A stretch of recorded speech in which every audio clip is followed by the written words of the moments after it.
उत्तर प्रदेश के इटावा जिले में 21 जून को दांदरपुर गांव में भागवत कथा के दौरान जो हुआ उससे न केवल धर्म पर आघात हुआ बल्कि भागवत कथा भी कलंकित हुई। दोष किसका है, कथावाचक का या उसे बुलाने वाले यजमान का? पूरी घटना क्या है ये सब तो आपने देख ही लिया होगा, इसलिए हम घटना की डिटेल में नहीं जा रहे। लेकिन एक सवाल जो सोशल मीडिया पर लोग पूछ रहे हैं उसका उत्तर जानना बहुत आवश्यक है। वो सवाल है कि क्या केवल ब्राह्मण ही कथा कह सकते हैं? क्या दूसरी जाति के लोग व्यासपीठ पर बैठकर कथा नहीं कह सकते? जो धर्म वसुधैव कुटुम्बकम की बात करता है उसमें जाति पाति ऊंच नीच की बातें कहां से आ गईं? शास्त्र क्या कहते हैं, धर्म क्या है और पाखंड क्या? यदि आज हमने ये नहीं जाना तो यकीन मानिए जिस भारत देश को मुगल और अंग्रेज भी नहीं मिटा पाए वो भारत हमारे हाथों ही मिट जाएगा।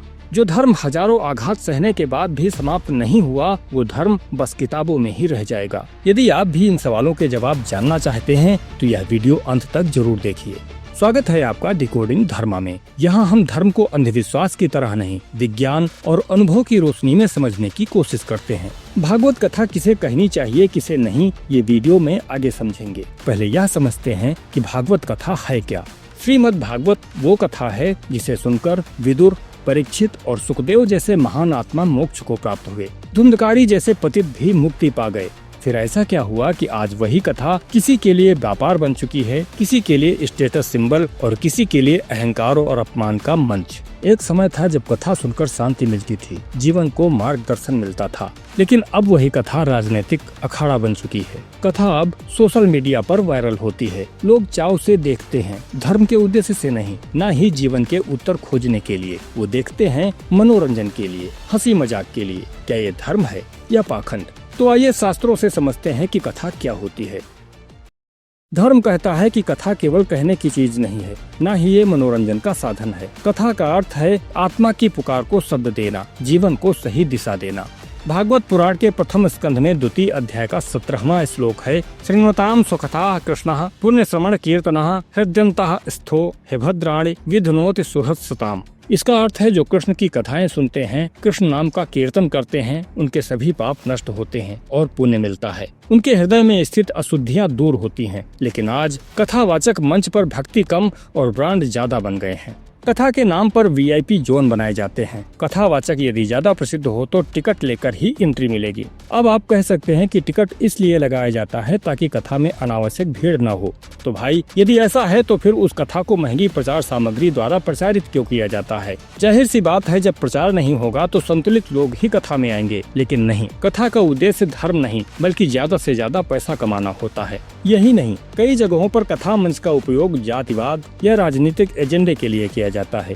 ये धर्म है या पाखंड? क्या सुखदेव मुनि ने इस तरह की कथा कही थी? क्या परीक्षित जी ने इस तरह की कथा सुनी थी?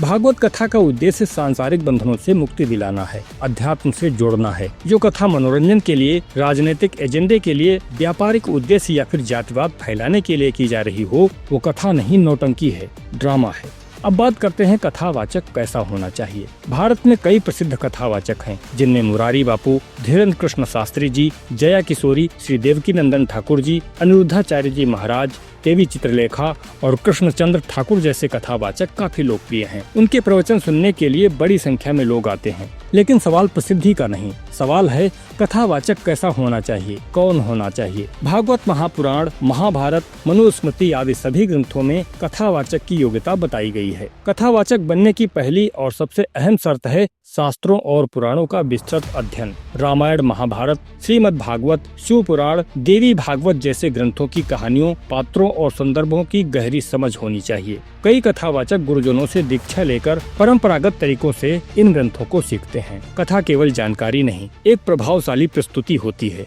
कई कथावाचक अपने प्रवचनों में भजन, कीर्तन और श्लोकों का सुंदर प्रयोग करते हैं जिससे कथा श्रोताओं के दिल तक पहुंचती है। लेकिन गायन अच्छा कर लेना कथावाचक बनने की योग्यता नहीं है। एक कथावाचक में ब्रह्मचर्य, संयम, वाणी पर नियंत्रण, उच्चारण की शुद्धता जैसे गुण होना अत्यंत आवश्यक है। कथा कहने का अधिकार केवल उसी को है जो वेद, वेदांत, उपनिषदों में निपुण हो, उसमें धन, यश, सत्ता की कामना न हो, जिसने स्वयं भीतर से भगवत तत्व को जाना हो, वही वास्तव में कथा कह सकता है। लेकिन आज जो कथा कहने से पहले इंस्टाग्राम पेज बनता है, क्लिप शूट होती है, फीस तय होती है, क्या सुखदेव मुनि ने ऐसी शर्तों पर परीक्षित को कथा सुनाई थी?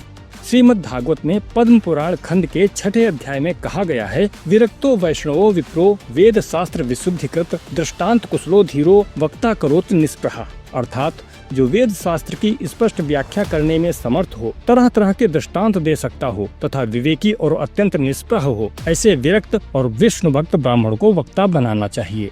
अनेक धर्म निभ्रांता स्त्रैण पाखंडवादिनः सुख शास्त्र कथोच्चारे त्याग्यस्ते यदि पंडिता। अर्थात श्रीमद् भागवत के प्रवचन में ऐसे लोगों को नियुक्त नहीं किया जाना चाहिए जो पंडित होने पर भी अनेक धर्मों के चक्कर में पड़े हों, स्त्री लंपट एवं पाखंड के प्रचारक हों। अर्थात यहाँ स्पष्ट किया गया है कि कथावाचक यदि धर्म मार्ग से विमुख हो तो ब्राह्मण होने पर भी वह कथावाचक बनने योग्य नहीं है। कथा अब सेवा नहीं रही, वो एक आयोजन बन गई है और श्रोता अब भक्त नहीं केवल दर्शक बन गए हैं। अहंकार से युक्त पुरुष न कथा का अधिकारी है न मोक्ष का। कथा स्थल वह भूमि होती है जहाँ कोई भी व्यक्ति आकर अपने पापों का प्रायश्चित कर सकता है, लेकिन अगर वही मंच पर जातिवाद हो, सत्ता का प्रदर्शन हो, अपशब्द हो, तो वो मंच धार्मिक मंच नहीं बल्कि दंभ और पाखंड का अड्डा बन जाता है। कथा स्थल को युद्ध का मैदान मत बनाओ, वरना एक दिन धर्म से लोगों का विश्वास उठ जाएगा। समय आ गया है कि हम कथा से पहले कथावाचक का चरित्र देखें। हम यह सुनिश्चित करें कि वक्ता शास्त्र का ज्ञाता है या सिर्फ माइक का बादशाह। कथा वो नहीं जो भीड़ जमा करे, कथा वो है जो मन को भगवान की ओर मोड़ दे। धर्म सभी को जोड़ता है जबकि पाखंड विघटन पैदा करता है। तो क्या धर्म ने अब पाखंड का चोला ओढ़ लिया है? कथावाचक केवल ब्राह्मण ही क्यों?